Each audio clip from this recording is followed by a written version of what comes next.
Hello, everyone. My name is Angie Hartzell, and welcome to Anxiety to Aligned. And I am showing you on this channel how to live your best life through your true self. So let's talk about it.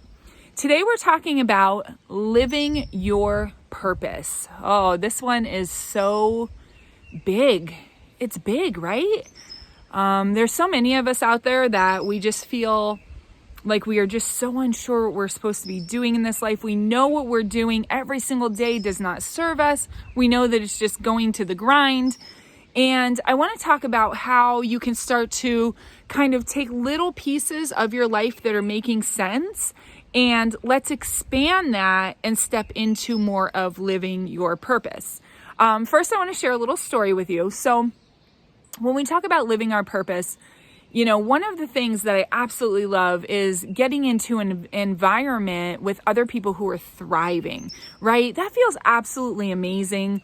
If you've ever been on retreats or any type of seminars or just get-togethers or girls' trips or women's days, like it just feels absolutely amazing to be around people who are in the same energy as you and just feeling light and happy and healthy and just having fun and letting loose and kind of getting away from the stress, right?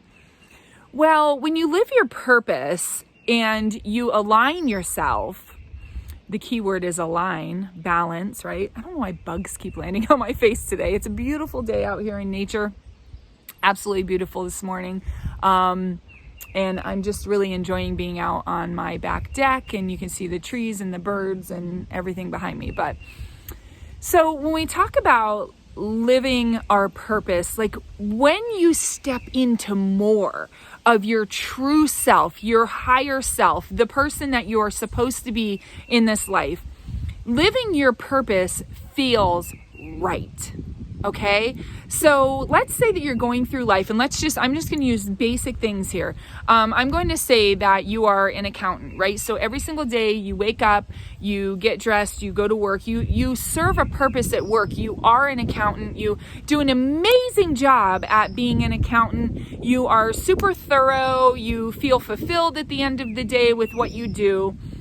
But you go home and there's like this sadness in you, right? And the sadness is something that you really can't put your finger on. It's not really one thing to you. It's just a feeling. It's a feeling of sadness. And this sadness comes from within. Like it's definitely something that you know there's something missing in your life, but you have no idea where to start. You're just like, my job is good. I make money. I have friends. I have relationships, you know, whatever it may be.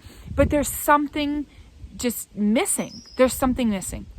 So let's just say that you go out into nature. You're just like, wow, I'm out into nature. I'm really enjoying being out here. I'm feeling like I'm really free out here. And let's say that you walk across a little bridge or a little pathway and you come into some water. So let's just say that it's a lake, right? So you're walking by the lake and all of a sudden something pops into your head. Maybe you feel like you should go volunteer at a local shelter for animals, right? So you're like, wow, that feels really good. I'm going to go hang out at a shelter. Like, yeah, I've been talking about that to myself, right? Like it's been like a little tiny spark of like something, right? Like it's just kind of been there, but you never took action on it. You were just like, yeah, I'll go to a shelter one day and help. Like you watch all the videos of the dogs at the shelter and you're like, wow, I'd really like to help, but you know, I don't know how, and I don't know anybody in the shelter world, and I just don't know, right? So you're walking by the water and you get this feeling, and the feeling says, go to the shelter.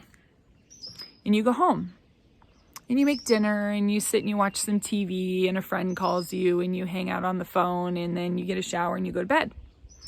You wake up the next day and you go to work. You're an accountant. You're running your numbers. And in between one job to another, you turn your chair and this feeling comes across you as just like you're turning your chair at your desk. Like it's no big deal. You've done it 1,000 times, right? Millions of times. Like you turn your chair and this feeling comes over you. Go to the dog shelter. And you're just like, that was weird. That's weird. Yeah, I'll go to the shelter someday. So you go through your day, and you go through your next couple of days, and you're an accountant, and you go to work, you go home, maybe you have a couple of drinks with friends, you hang out with friends, whatever, you do a couple things, and all of a sudden, now it's Sunday morning. Sunday morning, you get out of bed, the first thing you think about, go to the dog shelter. You're just like, oh, it feels really warm and good to think about going to the dog shelter, but I don't know anybody at the dog shelter, and I don't really know what to do, and I maybe I'll just get on their website today. So Sunday, you get on their website. So you're on their website, and you're looking around, and it says volunteers needed. We need people to walk the dogs. We need people to play with the dogs. We need people to help clean up after the dogs. We need people to help with paperwork and events and things like that. So you look at it and you're just like, wow, that's really cool. Like, I would love to do that. So as you're on this website, like you're getting warm feelings like, wow, that's really cool. I'd love to do it. And then all of a sudden you apply. You apply. You don't even think about it. There's no thinking about it. You're just like, click, all the information's in, send, right? So you go ahead and you send the application in. You're an accountant on Monday, go to work. You're an accountant on Tuesday, go to work. You're an accountant on Wednesday, go to work, right? Wednesday, you check your email. It's from the dog shelter. I'm going to say your name's you're going to say your name's Henrietta, right? I'm using chicken names. We have chickens. I'm just using names, but Henrietta, thank you so much for your application to volunteer. We would love to have you. Can you come in Friday at 6 p.m.? And you're like, whoa, like this feels so right. You're like, yeah, I can come in. I can come in Friday at 6 p.m. Doesn't matter what I have going on. I'm feeling this. I know exactly what I'm supposed to be doing. So you go Friday at 6 p.m. You meet. You are in this shelter, and you are living your best life for a half an hour of being there. Living your absolute best life. This life feels so light, and you see the work that needs to be done there. You see how much it takes, but you don't care. There's nothing about the workload of this place that has anything to do with you deciding to volunteer there. So you decide to volunteer there. Now you're a month into it. You're volunteering there. You are feeling amazing every time you're there. Amazing every time you're there. You're an accountant, right? That's who you've always been. You've always been an accountant. Always. But when you volunteer at the dog shelter, there's one thing that you're really good at. You're really, really, really good at seeing the dogs that need the human connection the most. The dogs that need the human connection the most, you can spot them a mile away. These are your fear-based dogs, your anxiety-filled dogs, and you are just like, wow, I'm so good at seeing these dogs and what they need. And you walk right into their runs and you give them exactly what they need. Or as a volunteer, you assign for someone to come take a dog and do something special with it. I think this dog could really use a walk. I think this dog could really use some time just sitting and being held. I think this dog could really use some really hardcore playtime, right? So you see this in these dogs. So now you're 3 months in, you're volunteering, you're doing your thing, right? You love volunteering. Accounting is just like a robotic thing for you now. You just go do accounting and you can't wait to get to the shelter. You used to go 2 days a week. Now you're going 4 days a week, right? Now there's an event coming up. Event comes up and you're helping to keep the dogs, where they need to be for the event. You're kind of in charge of you're in charge of these couple of dogs. And people come up. And people come up to meet the dogs and you're like, hi, what's your name? And, the people say their name and you're just like, wow, I get a feeling that you need this type of dog. Like you say to yourself in your head, I can tell that this person, this type of person, even though they're only telling me bits and pieces of their life, they would really benefit from a dog that has X, Y, and Z capabilities or X, Y, and Z personality or X, Y, and Z traits, right? So you pair the people with the perfect dog. You pair the people with the perfect dog. And that person goes home and they're like, wow, We couldn't have picked a better dog. We're so grateful for Henrietta's help. All these emails start coming into the shelter. Henrietta was the best help. Henrietta knew exactly what I needed, right? So you literally keep volunteering at the shelter. You keep doing what you're doing. And then all of a sudden, a position comes up. Manager of the shelter, position. Open position. But you're an accountant, right? You're making money as an accountant. You like being an accountant, but man, what do you like better than being an accountant? You like to help people find their dogs. Like, oh my gosh, that is just like heart work, right? Like your heart is just so into it. You don't even have to worry about your mind. Your mind comes later. Your heart is leading, right? And animals will do this to us. As a dog trainer for fear-based dogs, that's who I am in my everyday life. Animals will do this to us, right? And I see people every single day of my life who they're living their life and they're fine. Everything is fine. Like it's totally normal. It's not a bad life. And a lot of people don't live bad lives, but they're not living their fullest life. They're not living through their true self. So Henrietta has a decision to make in this moment. Fear comes in. Fear comes in. She wants to apply for this manager position of the dog shelter, but there's so much fear because the salary isn't the same as it was when, as she is as an accountant. And then on top of it, it's like, wow, the work hours, like the hours are on the weekends. And right now as an accountant, I don't work weekends. And like, there's all these decisions to make. But one thing she knows for sure.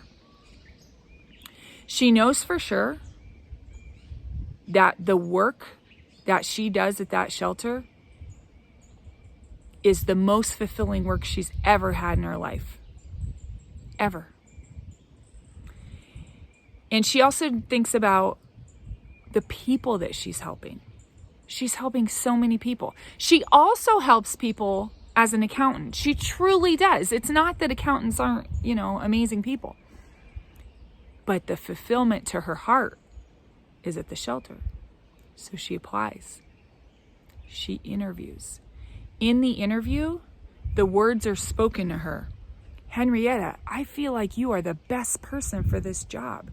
I've seen so much growth in you when you're here at the shelter. I've seen you pair the best animals with the best people. We've had the least return rate ever since you've come, since you've been pairing dogs, since you've been reading who the dogs are and who the people are and pairing them. I think it's a gift. And you go home from that interview and you say, I don't know how I'm going to do this because the money doesn't match. And I don't know how I'm going to do this because I'm going to be working weekends and I've never worked weekends and I don't know if I'm going to be happy with this. But I'm going to take the leap.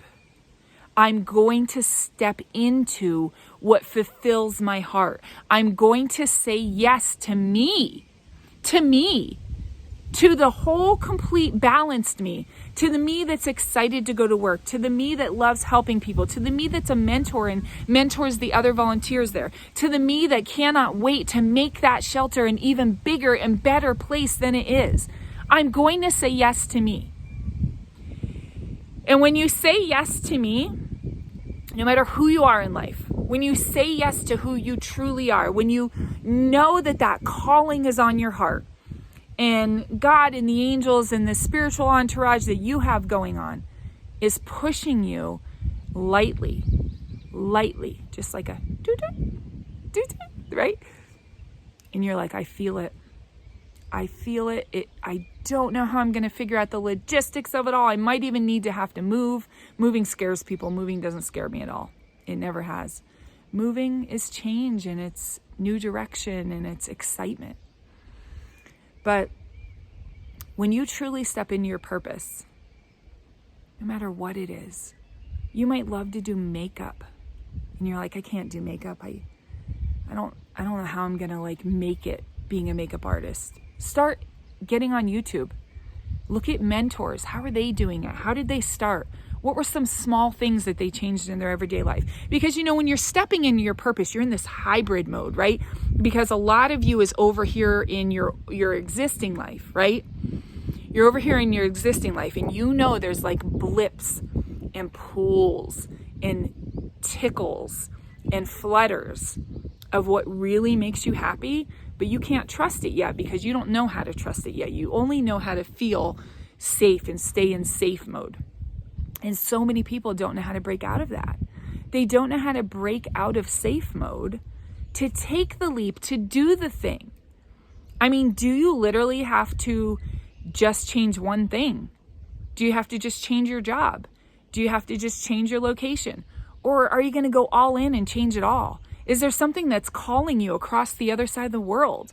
Is there something that's calling you in another state? Is there something that's calling you in a different school district or in a different town, whatever it may be? Is there a mentor on YouTube that's calling you and saying, come to my retreat?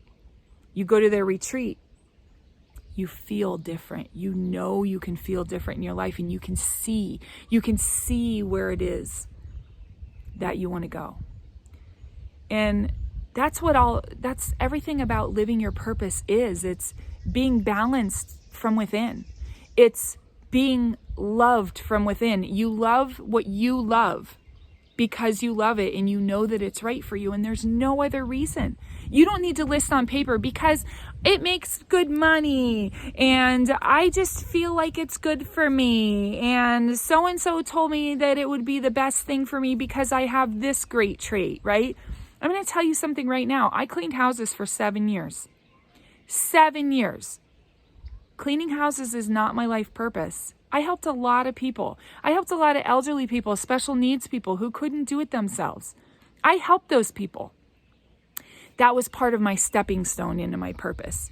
My purpose is to pull people out of the physical world, step into what their heart is wanting them to know, what they want their true selves to know, what it is that they're supposed to be walking on their life path, what they're supposed to do to take that one step, to find that courage, to be the person that they're supposed to be, to find their voice. That's who I am. I'm living my purpose by having this YouTube channel. I'm living my purpose by helping people, by putting together women's events and speaking and letting people know that they're seen, they're heard, they're valued, right? That's my purpose. But it's very hard when you're good at cleaning houses and you're good at training dogs and you're good at matching pets with people and you have all of these other parts of your life that you're good at. But are they the ones that truly make your heart flutter? Are they the ones that say, yes, I know with every part of my being, this is what I'm supposed to be doing. I know with every part of my being, this is exactly how I'm supposed to show up for myself. I know that when I step into doing these things, that I'm only going to grow with my true self and who I'm supposed to be on this life path, right? Those are the questions you need to ask yourself. Am I getting that fulfillment? Are these things that I'm doing truly 100% without a doubt? You can make a list of a million reasons why they serve you. But the truth is, the only thing you need to know about if they serve you is truly to know in your inner being, at your absolute soul level, that they are serving you. And this is what you know you're supposed to be doing. And then you need to take all of those people and all of the programming and all of the heavy stuff that you're dealing with in your life, and you need to just throw it to the side. Yeah, you need to throw people to the side because they're in your way. You need to throw it to the side. Throw those people to the side. Put a wall up. Put blockages up. Make sure that you're putting the boundaries up that keep you where you need to be in your highest vibration, at your true self, living your best life. When you do all of that and you step into your true self, everything opens up. Everything opens up. I've heard this for years and I couldn't get close to it. I didn't fully understand it, and now I fully understand it. All right? So go ahead and go live your best life, even if it's just a tiny piece today. Go walk in nature and get some inspiration. Sit in some quiet. If you don't meditate, start to. There's other videos on this channel that talk about meditation and stepping into meditation and what my journey was like with that and how I fought it for over 2.5 years. I fought meditating, and meditating set me free. So if you want to learn more about me, Angie Hartzell, and what I do, how I can help, and grab some freebies and some great information, and even work with me if you want on my website, go to qualityoflifematters.com, and I look forward to speaking to you again. Bye-bye.